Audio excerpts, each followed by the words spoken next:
स्वर और व्यंजनों को हम पढ़ चुके हैं। आज उससे आगे बढ़ते हैं। ध्यान दीजिए क्या पढ़ रहे हैं आज हम। व्यंजनैः सह, व्यंजनों के साथ, सर्वेषाम् अपि, सभी स्वराणाम, स्वरों का संयोजनम भवति, संयोजन होता है। सभी वर्णों का संयोजन होता है, केवल अ का नहीं। व्यंजनैः सह, व्यंजनों के साथ, स्वराणाम, स्वर्णों का, स्वर वर्णों का, संयोजनेन, संयोजन से, जुड़ने से, गुणिताक्षराणि भवन्ति, गुणिताक्षर होते हैं, जिनको हम कहते हैं मात्रा। तो व्यंजनों के साथ स्वरों का संयोजन, स्वरों का जुड़ना गुणिताक्षर होता है। अब यहाँ क्या लिखा, गुणिताक्षराणि, गुणिताक्षरों को वदामः, बोलते हैं, च और लिखामः, लिखते हैं। तो ये सारे स्वर लिखे और इन स्वर की क्या मात्राएं हैं, ये मात्राएं सारी दिखाई गई हैं। ये इन मात्राओं का ज्ञान आपको बहुत अच्छे से होना चाहिए। स्वरवर्ण जिसके साथ जुड़ता है तो वह स्वर नहीं जुड़ता, बल्कि उसकी ये मात्राएं जुड़ती हैं। स्वर नहीं जुड़ता किसी के साथ, केवल स्वर की मात्राएं जुड़ती हैं। तो चलिए पहले स्वरों को पढ़ते हैं। अ, आ, इ, ई, उ, ऊ, री, री, री, ए, आई, ओ, औ। तो ये है स्वर और नीचे लिखा इनकी मात्रा, मात्राएं। ए की कोई मात्रा नहीं होती। जो हलंत नीचे डंडा लगा रहता है, ए जब उसमें जुड़ जाता है तो उसका वह डंडा, उसका वह हलंत समाप्त हो जाता है। जैसे क जमा अ बराबर क। अगर आ जुड़ेगा तो बन जाएगा का, क्योंकि आ की मात्रा होती है। आ की मात्रा क्या है, ये पीछे एक डंडा। अ की कोई मात्रा नहीं होती, इसलिए उसका जो नीचे ये हलंत लगा हुआ है, ये हलंत समाप्त हो जाता है। हलंत समाप्त होते ही पता लग जाता है हमें कि इस क में ए जुड़ा हुआ है। क जमा अ बराबर क। ठीक है, बाकी मात्राएं जुड़ेंगी तो कैसे बनेगा, ये हम यहाँ पढ़ रहे हैं। अ की कोई मात्रा नहीं होती, आ की ये मात्रा होती है, ई की बाईं तरफ से मात्रा होती है ऐसे, और ई की दाईं तरफ से मात्रा होती है ऐसे। ऊ की बाईं तरफ मात्रा, दीर्घ ऊ की, बड़े ऊ की दाईं तरफ मात्रा, री की ये एक मात्रा और बड़ी री की ये दो मात्राएं। री के ये री ही लिखा जाता है। ए की ये एक मात्रा, आई की दो मात्राएं, ओ की ये डंडा और ऊपर एक मात्रा, ध्यान रखेंगे आप। और उसके बाद आगे आ जाओ, औ की ये डंडा और ऊपर दो मात्राएं। अब मैं ये जितने भी क लिखे हुए हैं इन सबकी मात्रा के साथ दिखाया गया है। एक क में ए जुड़ा तो ये क हो गया पूरा, जैसा मैंने आपको पीछे दिखाया। क जमा ए बराबर क। तो यहाँ अ की कोई मात्रा नहीं, बस ये पता है हमको इस क में ए जुड़ा हुआ है। क में ए क, फिर ये क ऐसा है क, इस क में ये ए जुड़ा तो बन गया क। इस क में हलंत वाले क में आ जुड़ा तो ये मात्रा जुड़ गई का। क का, ये ह्रस्व ही बाईं तरफ से इस तरफ दिख रही है आपको। क में यही जुड़ी की, और ये फिर दीर्घ ही दाईं तरफ की। क जमा ई बराबर की। फिर ये ह्रस्व क जमा ऊ कु, क जमा बड़ा ऊ कु। क में ये री की मात्रा क्री, फिर क में दीर्घ री की मात्रा, ये नीचे देखो री की मात्रा। उसके बाद क में री की मात्रा क्री, क में ए की मात्रा के, क में आई की मात्रा कई, फिर क में ओ की मात्रा को, क में औ की मात्रा कऊ। अयोग वहाँ की भी जुड़ती है, वो बन जाता है कंकह।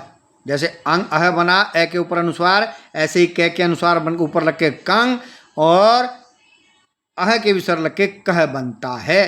तो मैं यहाँ ख का लिख रहा हूँ, उसके बाद के सारे आप अपने आप लिखेंगे।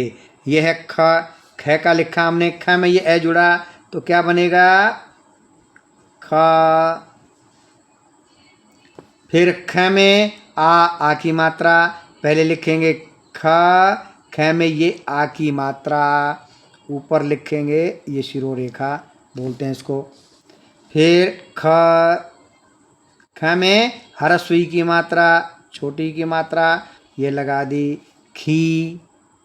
फिर ख में दीर्घ ई की मात्रा, ये ख, और इसमें ये बड़ी की मात्रा खी। दिख रहा है सबको? उसके बाद ख में क में कु, तो ख में उ छोटे उ की मात्रा लगेगी, तो ये खू, और ये छोटे उ की मात्रा खू।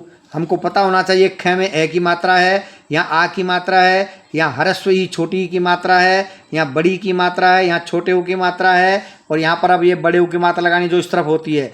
लिखेंगे ख में ये दीर्घु, खू, ये ख में लगाएंगे री की मात्रा, ये है री की मात्रा, ये बन गई री की मात्रा ख्री। फिर इसके बाद दीर्घ री की मात्रा लगानी, यहाँ लिखेंगे हम ख। क्या लिखेंगे यहाँ? ख, ये एक, और ये एक बार और दो, ये बन गया ख्री। ठीक है। उसके बाद फिर लिखेंगे ख के नीचे री, ख के नीचे री, खलरी। उसके बाद ये ऊपर लाइन लगाएंगे, ये लिख दिया हमने ख में एक ही मात्रा, एक ही मात्रा होती है एक, खे। फिर यहाँ लिखेंगे ख में आई की मात्रा, खई, आई की मात्रा। फिर ख में ओ की मात्रा लिखेंगे, पहले ख में ओ की मात्रा खो।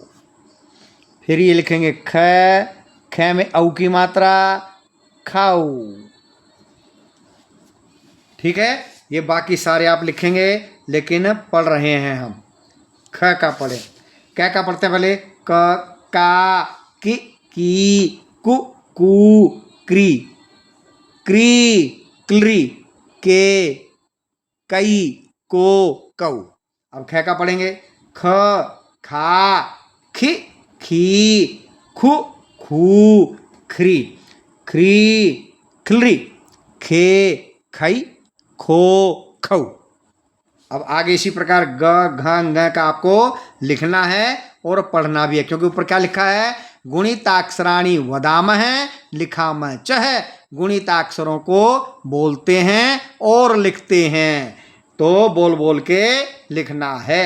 यहाँ पर च का लिखा हुआ है, नीचे छ का मैं लिखता हूँ एक और। उसके बाद बाकी सभी आप पढ़ेंगे भी और लिखेंगे भी। तो चलिए किसका लिखते हैं अब? छ का। तो छ में ए का मतलब ये नीचे का हलंत हट जाएगा। छ में क्या? आ का मतलब आ की मात्रा, छा। ह्रस्वी की मात्रा, छोटी की मात्रा, ये लिख दी हमने। छ में छोटी की मात्रा छी, और ये फिर छ में बड़ी की मात्रा, और फिर उसमें छ में क्या? छोटे उ की मात्रा छू, और यहाँ फिर बड़े उ की मात्रा छू। ठीक है। बोलना भी है और लिखना भी है, क्योंकि ऊपर लिखा हुआ है। क्या लिखा हुआ है?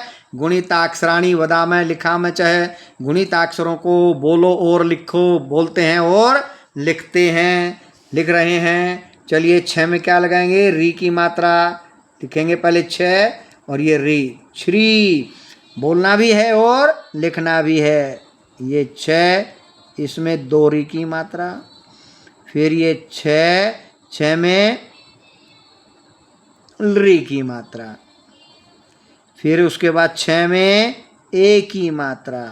फिर उसके बाद छ में आई की मात्रा, और उसके बाद फिर छ में ओ की मात्रा छो। फिर इस छ में औ की मात्रा, ये छ, और ये औ की मात्रा छौ। चलिए इन दोनों को पढ़ते हैं आप। च, चा, चि, ची, चु, चू, चिरी, चिरी, चिलरी, चे, चई, चो, चौ। चलिए छ को पढ़ते हैं। छ, छा, छी, छी, छु, छू, छ्री, छ्री, छिलरी, छे, छई, छो, छौ। तो कैसे लेकर के ये तक आपको ये सारे फिलअप करने हैं, भरने हैं और बोलना भी है और यहाँ पर लिखना भी है।